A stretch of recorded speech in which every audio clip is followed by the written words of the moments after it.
if Shane McMahon does win, it's weird because then it affects the streak. Obviously, well, the streak's over. I mean, But is that still a chip that we use for the Undertaker? and I don't know. It's weird. Like that's why when Vince McMahon first announced that it was going to be Shane and Undertaker, I'm like, man, that's so weird because yeah, sure, Taker has lost a match, but envisioning his second WrestleMania loss being to Shane McMahon is just flat out weird, man. Yeah, it's like Yeah, it Brock is. Lesnar, Shane McMahon. Yeah, like that's just strange to me. I don't So- know, those knees that he was delivering on Monday, those things look dangerous. Yeah, but those punches looked worse than a 10-year-old girl. The knees were up here, but the punches were negative. So somehow, some way, he's like, yeah, I guess they evened out. He looked like a squirrel who was like, fighting other squirrels or something for nuts. Is it just me, or does he look tougher now than he did 10 years ago?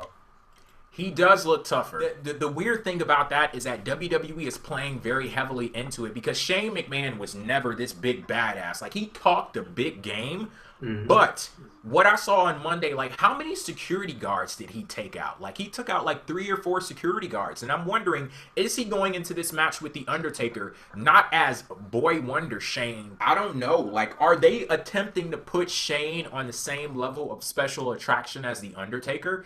If that it is the case, it's a very weird dynamic. And he dominated on Monday. He friggin' dominated against 4 security guards. Like, that's not something that people like Shane do. Like, shit, that's something you would see out of like a Roman Reigns or a Brock Lesnar or something like that. And you saw that video production that they put together for him, which was freaking badass. I Awesome. loved it. Yeah, I love that. So that goes to show you that when I was watching that, I was convinced. I'm like, Shane McMahon is a tough, brash, arrogant SOB, and it's almost like an Austin thing. I'm like, they're promoting this guy to look like Austin for a second. So. Yeah, he'll go to whatever lengths to get done whatever he needs to get done. And that's something that video package showed us. And you know what else that video package showed us was a nice history lesson for the people who've only been watching for a few years. Yeah. If you don't know anything about Shane McMahon, now suddenly you have a nice little snippet of history of what he's done. Pretty cool.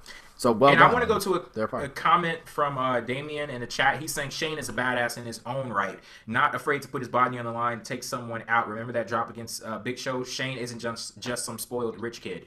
But the issue with that is that the Shane that we're seeing right now, that is not the same Shane that we saw so many years ago with WWE. There's a difference between being a badass and putting your life on the line, just, harming yourself just with the thought that you could harm your opponent a little bit more, to dominating.